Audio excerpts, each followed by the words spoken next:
Welcome, early American literature friends. This is a short video taking you through the excerpt from John Smith and John Smith's The General History of Virginia, New England, and the Summer Isles. This book was published in 1624. Smith lived 7 years after this book was published. He died in 1631. Smith lived from 1580 to 1631. What I'm going to try to do in this video as concisely and quickly as possible is guide you through the little section. It is both in the book, if you have the 10th edition, it is from pages 108 through 117. So it's not even 10 pages in the book. There's also a link in D2L that covers just the short section that is in the book. The link takes you through, it is from chapter 2 of Smith's General History of Virginia, New England, and the Summer Isles. The difference between the link in D2L, this link right here, and what's in the book is, what is in the book has been essentially, the spelling has been cleaned up so it is much easier to read, whereas the link takes you to an original document. So you get, I don't know if y'all know this, but English spelling, the first English dictionary was not published until the 1700s in the Age of Enlightenment. And so during the 1600s, there's a lot of different variations of spelling. Things from this time period are much harder to read. And I will just straight up tell you, in my experience in this class, most students say the stuff that we read from the 1600s is the hardest stuff to read. Those first few weeks, it is just surviving the stuff that is tough to read in the 1600s. And really, if you want to think about it in terms of class, is the stuff leading up to that first exam. That's why I try to review so hard for the first exam, because that's the toughest stuff for students to read. Then we get into the 1700s and the 1800s. The spelling gets much more standardized. The language we get into, we get past early modern English, which is the Renaissance in the 1600s, and we get into modern English, and things just look more familiar, and the writing becomes much easier to read when we get out of the 1600s and the age of colonization for us. So for us, that means Smith, William Bradford, and Mary Rowlandson. They're the tougher things to read just because the language is more stilted, the spelling is not standardized yet, it's just a little tougher to read. That's why I want to we're not reading much in those sections except with Rowlandson, since we're reading her whole text. And what I want to do is guide you through, not necessarily, you don't need to read for it word for word. What I'm going to try to guide you through in this video is the important moments, the important actions, and the important images that Smith shows you. This is the section that tells the story of Smith and the Virginia Company, the Jamestown colony, landing in Jamestown. They land in Jamestown. He and the rest of the colonists set up the first houses and forts and that kind of thing. They survive the first summer, and then the first winter they land. Smith is only in Virginia and in Jamestown. It's the thing that he is most famous for, but he is only there for 2 years, from the spring, April of 1607, until the late summer, early fall of 1609. And then in late summer, early fall of 1609, he has a bag of gunpowder on his hip, and he is on a small ship exploring, just like he is doing in what is described here. He is on a small ship exploring the bag of gunpowder, because if you know how guns worked back then, there were no bullets. You carried a bag of gunpowder with you, you packed it in some wadding, some piece of paper, and then you tap that down with a lead ball into the gun. And so you had to carry a bag of gunpowder with you. Smith's bag of gunpowder somehow caught on fire. There's some suggestion that somebody did it to him because they didn't like him. He had made some enemies by this point in the Jamestown colony. His bag of gunpowder went off on his hip in 1609, late summer, early fall of 1609. He was pretty severely injured.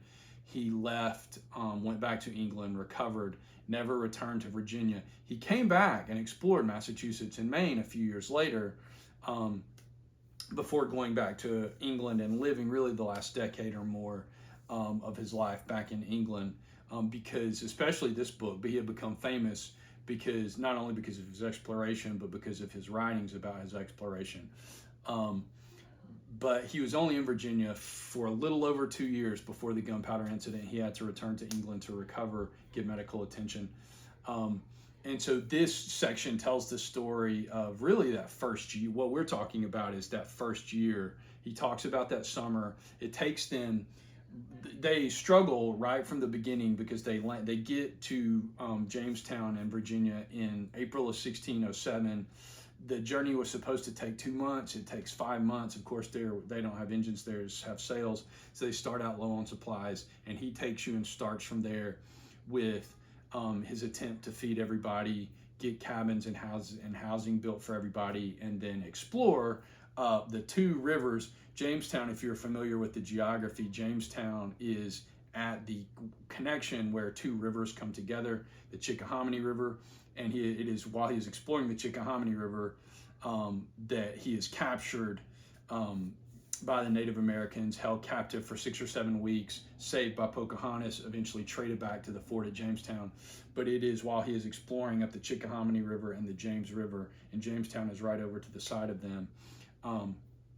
And so what he describes in this section is everybody surviving that first rough summer and then that first rough winter, getting, like I said, getting everybody fed, getting everybody housed, and then his attempts to explore that area, ending with him being traded back to the fort. But one of the things he talks about, and what the images that I really want to call your attention to, are what he experiences while he is being held captive by the natives and by Powhatan, who seems to be, in Smith's description, the chief. There's a bunch of local tribes, they all have a chief, and then Powhatan, who is Pocahontas' father, is the chief of the chiefs. He is sort of the grand chief of several local tribes, because he according to Smith, he has the power to like dispense land and make peace, like, and speak for a number of local tribes. Like, he is the chief of the chiefs. Smith does not come from a well-off background. He is the son of a small farmer in England. His father dies when he's 16, and Smith trains himself, leaves home, and becomes a soldier for hire. That was really common at that time period, especially if you came from a not well-off background, because most countries did not have armies in the way that modern countries have armies. And so if they got involved in a war, they would hire a bunch of what we would call mercenaries. They would hire a bunch of soldiers for hire. And often the countries that won the wars were the richest because they could hire the best soldiers for hire. Smith made himself a soldier for hire, fought in Turkey, all over the Mediterranean. There's this famous story where he at one point fights 3 people, gets in a sword fight with 3 people, one right after another, and he wins all 3 of the fights by cutting off the heads of those 3 guys in a row. That takes place in Turkey. He is then captured and held prisoner, and eventually traded back, or ransomed, some version of ransomed, or escapes while he is the prisoner of a princess or a low-level royalty in Turkey. He then, after he escapes or is ransomed or whatever happens in the late 1500s, he goes back to England, and it is by that point he has some military experience, and that is what gets him in. He gets involved with the Virginia Company. They make him essentially the military leader of the Jamestown Exposition. That gets him to Jamestown in the early 1600s. What you have had, if you're wondering, if you're trying to think about the gap between Columbus discovering the New World in the 1490s and why it takes over 100 years for there to be these attempts at settlements in the New World, there is one attempt at a settlement, the famous Roanoke colony, which disappears in the late 1590s. Jamestown is the first enduring, lasting, permanent British settlement in North America. It's the one that survives. It comes before the Pilgrims and the Puritans. This is where, if you want to connect this to Pocahontas does not marry John Smith. She later marries a man named John Rolfe.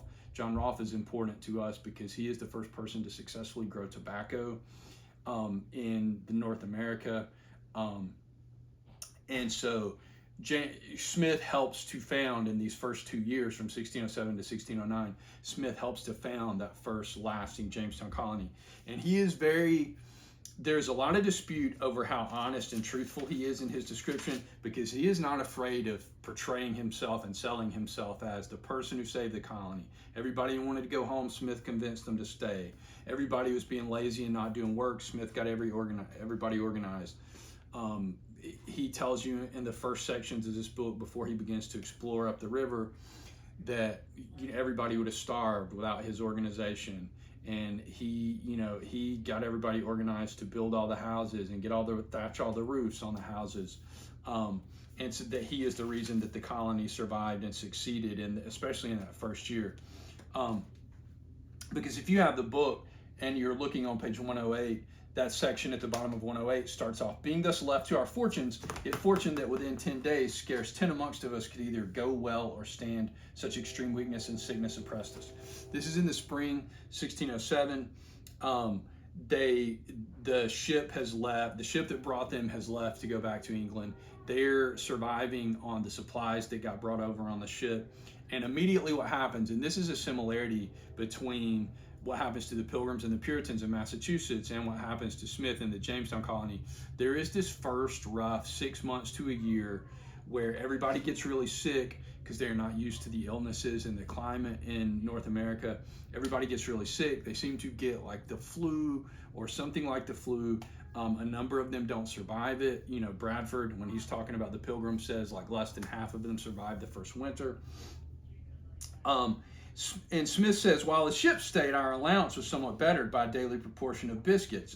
And so he's saying while the ship that brought them over was still there, they could get some supplies from that ship. But when that ship is gone, they have to survive the rest of the summer on their own. The supplies get all used up. You get his description there in the third or fourth paragraph where he says from May to September, I can't immediately find this on the link, but there's a paragraph that begins, from May to September of 1607, those that escaped lived upon sturgeon and sea crabs. What he is describing there is the people that survive, all they are able to survive on is what they can catch right there on the coast, fishing, sturgeon, eating fish, and sea crabs. 50 in this time we buried. So he tells you right there, there's a pretty heavy mortality rate. People are dying left and right. Smith is not the governor of the Jamestown colony. He is, like I said, the military leader. He is there to help build a fort and defend, and then also to explore the area and try to make peace with the Native Americans. And if he can, set up trade with the Native Americans, which he succeeds in doing. Now was all our provisions spent, the sturgeon gone, our help abandoned. So you're getting to September, it's fall, it's 1607. Each hour expecting the fury of the savages, common description that you get in a lot of these writings from the 1600s and even into the 1700s, descriptions of the natives as like savages, heathens, just that common language. God, the patron of all good endeavors, so changed the hearts of the savages, they brought such plenty of their fruits and provision as no man wanted. What you are getting right there is this description. The Native Americans are bringing in their harvest. It's the end of summer, it's harvest season, and they see the colonists starving and they share their harvest with the colonists. This is also something that happens with the Pilgrims and the Puritans. It's what you get, what leads to the first Thanksgiving is the sharing of that first harvest.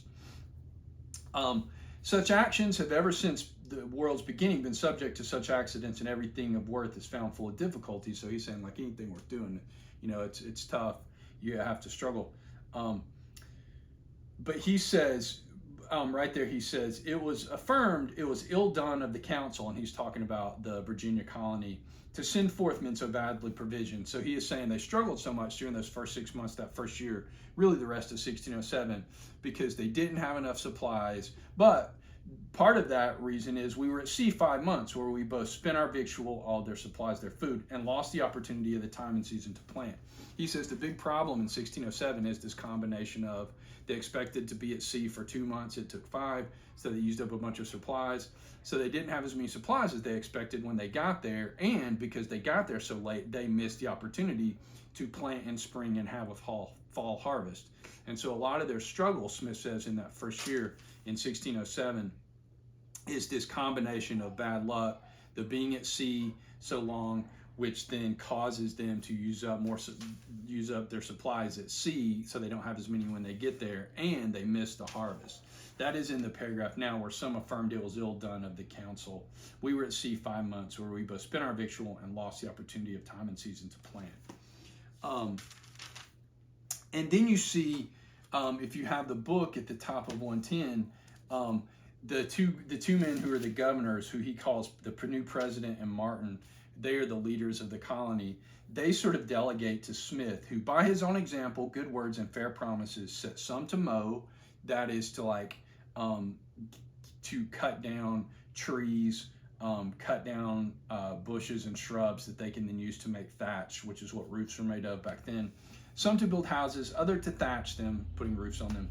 Himself always bearing the greatest task for his own share, so that in a short time he provided most of them lodgings, neglecting any for himself. So what you're getting right here is his description of they land in the New World. It's total wilderness. For them, they land on the coast. There's no houses. And so what you're getting is his combination of the two most immediate things that they need to do, which is survive, get some food and water and survive, and build what he calls lodgings, places for them to live. What they're going to do is build a group of houses together and then build probably a circular fort around them for some kind of safety. This done, seeing the savages' superfluity begin to decrease, Smith shipped himself in the shallop, that is the small ship that they would have brought over with the big ship and what you would use to explore up the waterways. Something like a big John boat, but it would be a boat with a sail for us, like a small sailboat. You could hold 6 to 8 people in it, something like that. It's what they would use to go explore the surrounding area, especially if you're familiar with this area in Virginia, especially in the Chesapeake Bay area, which is this area right here, and Jamestown is right here. And so when he goes exploring, he either goes up the James River or the Chickahominy River, which is right here. He is captured in the Chickahominy River somewhere, trying to find the beginning of the Chickahominy River. And it's the small ship that they would use to explore. You get on page 110, 111 in the book, his description of him having interactions with the natives. The natives scare him. He and the other soldiers that are with him fire off their guns, scare the natives. Being but 6 or 7 in company, he went down the river to Kecoughtan, where at first they scorned him as famished man. He let fly his musket, ran his boat on shore. They all fled into the woods. And so there is this interaction, the natives trying to scare them. They fire off their rifles, scare the natives. Smith is trying to establish trade with them. If you've got the book at the bottom of 110, Smith told them if only 6 of them would come unarmed and load his boat, he would be not only their friend, but restore them their oki. And they had singing and dancing in sign of friendship till they departed. One of the most important things he is doing here is getting seeds. He is getting corn seeds. He is having these interactions with them. They are trading back and forth, and and Smith is getting information and seeds from them, figuring out how to plant. Smith comes back from this first exploration in the book on page 111, and he finds that some of the leaders of the colony trying to already pack up and leave and go home. They're saying Wingfield and Kendall, living in disgrace, strengthen themselves with the sailors and other Confederates to regain their former credit, at least such means aboard the Pennant to alter her course and go for England. So they're going to take the small ship that they have and try to sail all the way back to England with it. Smith, unexpectedly returning, had the plot discovered to him. Much trouble he had to prevent it, till with store of saker and musket shot he forced them to stay or sink in the river. The way that Smith stops them is that he loads up the cannons and the rifles, and as they are trying to begin to cast off lines and begin to sail away, he says, look, if y'all sail any further, I'm just going to sink the ship and you'll all either die or have to swim back to shore. So I'm going to sink, you can either come back or I'm going to sink the boat. And so he says that he puts down this mutiny and convinces everybody to stay and tough it out. So at this point you have him, according to Smith, he organizes everybody and does the most work to build the houses and roof the houses. He gets everybody organized to do all that work. He begins to try to explore and have good relations with the Native Americans. And in the midst of him trying to explore and set up trade with the Native Americans, he comes back and puts down this mutiny too. So you can see how he is trying to present himself. And there is some dispute over what happened, But what you are getting is this combination of, it is probably true that Smith had a significant leadership role. It is definitely true that he was leading the exploration around this area. He was one of the people that was taking an active role. Whether he was a leader or not, he was at least taking an active role in like the building of the fort, the building of the houses. He presents himself as the leader, as the colony wouldn't have survived without him. He definitely had an active role, but there's some debate over how active that was. Part of that is because Smith's personality, because of his military background, you get the sense that Smith told people what to do and expected them to do it. And there was not a lot of room for debate with Smith. He comes off as kind of a jerk. But you also, I think, have to put him in the context of they're in the new world. There's no resources, and for Smith, it's a day-to-day sort of. He's trying not to. At one point, he even says he's trying to get everybody past living hand to mouth, living day to day, build up supplies, build up security, and those kinds of things. And so, one of the things you can be thinking about as you read this short section is how much of this is Smith's sort of self-promotion and his ego saying how great he is, and how much of this is true, and at least some of it is true. Like, Smith got on everybody's nerves. When he left in 1609, there were a lot of people that were glad to see him go, but it is also very clearly his sort of survivalist attitude that helped the Jamestown colony survive. And one of the things people talk about when they talk about Smith and reading this is that sort of tension between, well, they couldn't have survived without Smith, but he was also clearly a jerk to everybody. And it was this sort of my way or the highway attitude. And you get a lot of that here. On page 111, at the bottom of 111, he says, our comedies never endured long without tragedy, and so some idle exceptions being muttered against Captain Smith for not discovering the head of the Chickahominy River. And what you get is this description that things are finally settling down. They get the houses built, the fort essentially built. Things, they're not living hand to mouth. Things are better than this sort of day-to-day survival. And as soon as that happens, people start complaining that Smith hasn't explored more and set up trade with the Native Americans. And so for Smith, it's like, see, I can't ever do anything right. I get everybody set up and protected, and now they're complaining about how I haven't explored enough. And so you see at the bottom of 111, he says himself with 2 English and 2 savages, and so it's 5 guys: Smith, 2 Native American guides, and then 2 other soldiers. And they take a ship with a canoe on it up the Chickahominy River, and it is here that they are captured. Smith, at one point, they get to a point where the big boat can't go any further. The river is too shallow. Smith and the 2 Native Americans take the canoe and keep going further up the river. The other 2 soldiers who are left behind are found by the Native American tribes and killed. This is on page 112.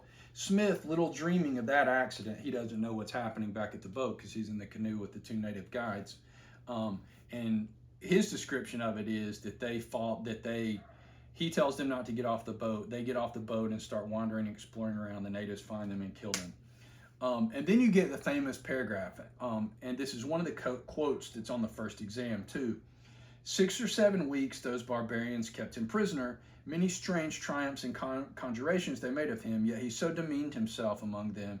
He not only diverted them from surprising the fort, so he's saying he prevented the natives from attacking the fort, but he procured his own liberty so he could make, so he's saying not only did he prevent the natives led by Powhatan, Pocahontas' father, from attacking the fort, which he says they wanted to do, but he got himself released and like set up trade with the Native Americans, with Powhatan, which he says then in turn is what leads to the famous, because of his relationship with Pocahontas, the natives start bringing supplies and having regular trade with the fort at Jamestown.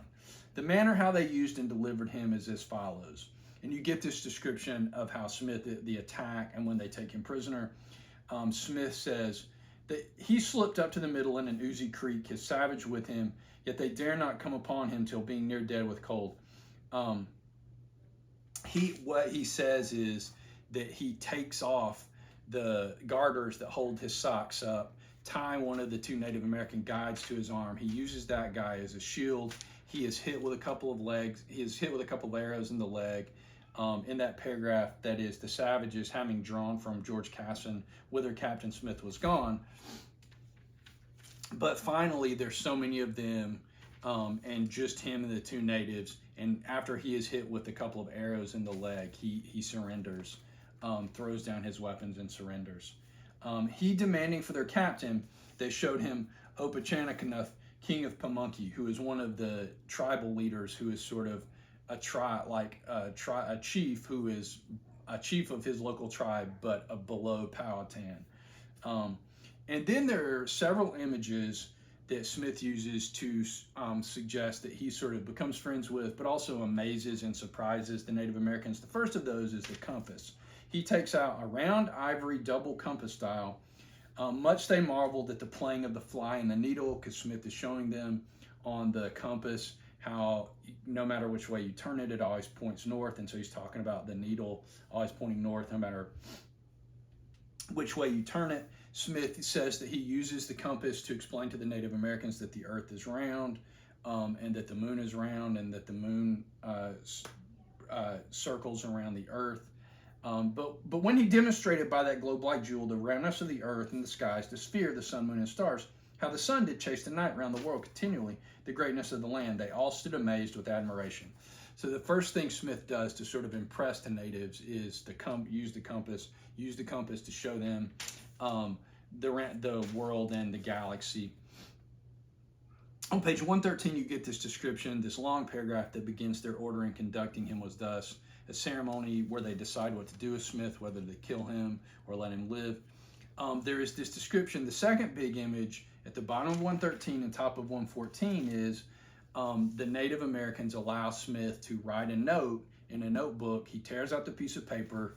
They keep him where he is, but they take the paper back to Jamestown, leave the paper at Jamestown, and they come back the next day. The paper is gone, and the supplies that Smith was asking for are there. And you get that description at the top of page 114. When they came to Jamestown, they fled, yet in the night they came again. So they leave the paper, then they come back that night, where he had told them they should receive an answer, and such things as he had promised them, including some medicine that he had promised that he would get them, which they found accordingly, and with which they returned with no small expedition, to the wonder of them all that heard it, that either he could divine or the paper could speak. That line, either he could divine or the paper could speak, the Native American, what he is saying is the Native Americans either think that the paper is magic and it can talk to people. If you know how to do the magic, the paper will talk to you, or he is Smith and the colonists are magic and they can make this piece of dead tree talk. So they believe, according to Smith, they believe there's some kind of magic happening here, either the magic paper or they are magicians who can make paper talk. So you get that big image of the magic compass, the magic paper, the talking paper. After the incident with the paper is when he is taken to Powhatan. The chief of the local tribe takes him to Powhatan. There is another ceremony to decide what to do with him. The description of that is not long after. Early in the morning, a great fire was made in a long house. There's this ceremony to decide what to do with Smith. The third big image that you get, you got the compass, you got the paper. If you've got the book on page 115, after this, they brought him a bag of gunpowder, which they carefully preserved till the next spring, to plant as they did their corn, because they would be acquainted with the nature of that seed. And so this other thing that the natives are unfamiliar with is the gunpowder, and they think it is a seed. And if you plant this seed, you can grow some guns, just like the English have.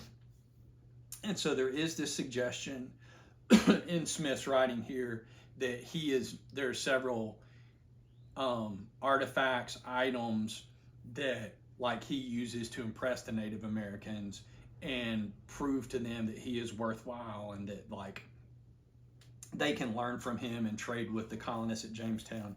You get the compass, then the magic paper, and then the gunpowder, and this sort of misunderstanding about what gunpowder is. The Native Americans think it's a seed that you can plant and grow something with, maybe grow more gunpowder, maybe grow a gun. It's unclear what's happening in this description, but they think it's a bag of seed. because that's what they would have understood. Gunpowder does look like a small seed, and that's what they understood things like that to look like.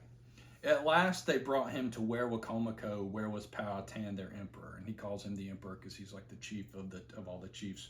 Here, more than 200 of those grim courtiers stood wondering at him as if he had been a monster. This is the ceremony. They have this Powhatan and another local queen, the empress, who he calls the Queen of Pamunkey, the Queen of Appomattox. They have to decide what to do with him. There is this moment, and there is a wood carving of this incident. This is a wood carving, an illustration from Smith's book of the ceremony that he describes. They have this ceremony, they build this big fire, there's this big crowd right here. Here is Powhatan, and then the Queen of Appomattox, the local queen of the tribes. They drag Smith over to this large stone. You see they've got him down on the stone. They're getting ready, several of the soldiers are getting ready to kill him. The suggestion is that they are going to club him in the head with something like a tomahawk or a cudgel or a club. There is Smith there laid on. And then what you get right here is his description. Pocahontas, the king's dearest daughter, when no entreaty could prevail, got his head in her arms and laid her on upon to save him from death, whereat the emperor was contented he should live. This is the famous description of Pocahontas saving him. And here is the woodcut from Smith's book, the 1624 book, where there she is laying her head either on top of his head or right beside his head on the stone, throwing her body, at least the top part of her body, on top of his to save him. And Smith, the suggestion is that after this, the real result of this, the real benefit of this is, of course, Pocahontas saves him in this moment, but then she often leads groups of Native Americans. She and Smith are friendly now, and this is how Pocahontas meets and then marries John Rolfe, is they begin to have regular interactions between, regular trade and exchanges between Jamestown and the local Native tribes, and it is this moment and this interaction that sort of sets that all in motion. Pocahontas saving Smith, it is to show good faith, and that sets in motion all of the trade that helps the Jamestown colony thrive and survive. Which on 116, there's a bunch of illustrations. If you have the book on page 117, there's a bunch of these woodcuts, including these from Smith's 1624 book. The other one that's in there is Smith's famous map of this area. It is this version of it is sideways, because it would have been sideways like you would have opened the book and looked at it like that. But it is Smith's woodcut map of the rivers. You can see the Chesapeake Bay right here, and the Chickahominy and the James River going up there. These kinds of maps and books would have been really important to people back then, because it would have helped other people and other groups then take this map and say, oh, now we can go and take this, and we have some like basic guidance for how to explore this area, and the local tribes, the local natives, and those kinds of things. On page 116, you get this description shortly after Pocahontas, after the decision is made to not kill Smith and to let Smith live. Powhatan makes this decision to trade him back to Jamestown. They told him now that they were friends. Presently, he should go to Jamestown to send him 2 great guns and a grindstone, for which he would give him the country of Cappahowsick and forever esteem him as his son Nantucket. And the suggestion there is they have made peace, and what Smith has traded for, the 2 great guns and a grindstone, what he's talking about is 2 small cannons that like on wheels that you could tow back, like what they would have called a 1-pound or a 5-pound cannon. And what they would have done with those, because they had a limited supply of cannonballs, which is what Smith describes in the next paragraph, they would have just loaded them up with rocks, lit the fuse, and like used them that way. You get this sort of grape shot effect where you just blast all the rocks out of the small cannons. And then the grindstone would be like one of those small wheels that you could sharpen knives and hatchets and tools and stuff with. So Smith is traded back to Jamestown for the 2 small cannons and the grindstone, like a 5-pound grindstone. So to Jamestown with 12 guides, Powhatan sent him. He showed Rawhunt, Powhatan's servant, 2 demi-culverins, those are the 2 small cannons, and a millstone to carry to Powhatan. But when they did see him discharge them, being loaded with stones, he demonstrates for the natives how to fire off the cannon. Um, and then once he does that, he is traded back. They take the cannons and the grindstone. The last part of this, which is at the bottom of 116 and 117 in the book, is the section that begins, now in Jamestown they were all in combustion, the strongest preparing once more to run away. Some no better than they should had plotted with the president the next day to have him put to death by Levitical law for the lives of Robinson and Emory. So Smith gets back, and once again, everybody is saying things are so bad we need to go back to England. Smith again talks them out of this, puts down another mutiny, but then they want to blame him for the 2 soldiers that are killed during the exploration expedition, and they're going to hang him for their lives by Levitical law, like eye for an eye, death for a death. Smith also talks them out of that, pretending the fault was his that had led them to their ends, but he quickly took such order with such lawyers that he laid them by their heels till he sent some of them for prisoners for England. And so he defends himself, talks them out of hanging him, because he says, look, I told them not to leave the boat. They left the boat. What happened after that was their fault. Now, every once in 4 or 5 days, Pocahontas with her attendants brought him so much provision that saved many of their lives, that else for all this had starved with hunger. This is the time of year that this is happening. Smith is captured and held captive during the fall and winter. He is traded back sometime in January or February. And so what you are getting is Pocahontas helps them survive the end of winter and the beginning of spring. That January, February, March period right there is what's happening right here. His relation of the plenty he had seen, especially where Wacomico, the state and bounty of Powhatan, so revived their dead spirits as all men's fears was abandoned. And so what you get is this suggestion that once they get trade set up with Pocahontas and these regular interactions with the natives led by Pocahontas, there is no more talk from the other colonists about giving up and going home. They believe now that the colony will succeed. And so what has happened at the end of this, when Smith gets back to Jamestown after being held prisoner for 6 or 7 weeks, is that is the last sort of straw that breaks everybody's desire to like give up and go home. And there is this suggestion that everybody is all bought in now. They have survived that first year, that the hard summer where all they had is fish and crabs. They get that fall where Smith is captured, held prisoner in the winter.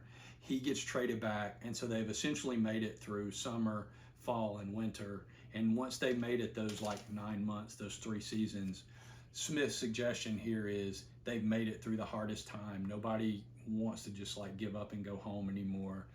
They've made it. They've built houses.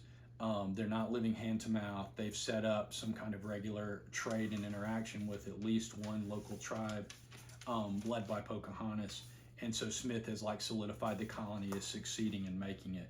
Thus you may see what difficulties still cross any good endeavor, and the good success of the business that you see by what strange means God has still delivered it. And so the suggestion is that what's being described in this section that ends at the bottom of page 117 is Smith's sort of experience in 9 months to a year of setting the colony up, helping the colony get through this first like rough year, and everything is set up to succeed after that. What happens after this section is Smith leads some other expeditions up the James River, up the Chickahominy River. He explores more, which is how he makes this map. And it is in the midst of one of those explorations in 1609 that the gunpowder goes off and he is injured. But hopefully that guides you through this first reading, the John Smith reading. And hopefully it also gives you some quotes and sections to work with if you decide you want to write the first response, which ask you, like, if you believe Smith, and if Smith really is that great, as he says he is, if you take him at his word at how great a hero he is, or if you read this and your reaction is like he's blowing himself up, at least half of this is ego. He's making himself seem better than he is, because he's putting down these mutinies, and the guys that get killed, it's not my fault. They just didn't do what I told them to do, and he is having standoffs with Native Americans and getting shot with arrows and surviving it, and not only surviving it, but like preventing attacks on the fort and making friends and getting saved by the king's daughter and all this stuff. So what that first response is really asking you is, if you take him at his word and buy into the sort of mythology of John Smith that he creates here, or if you're like, I'm not so sure about all this, and a lot of this is you pumping yourself up. I hope that helps you both if you want to write this response. And again, you don't have to write every response. You don't even have to write half of them. You pick the 5 that you want to write. But if you would decide you want to write this response, I hope this helps you write it. And if you decide not to write it, I hope this helps you understand the Smith reading and get us going for the semester.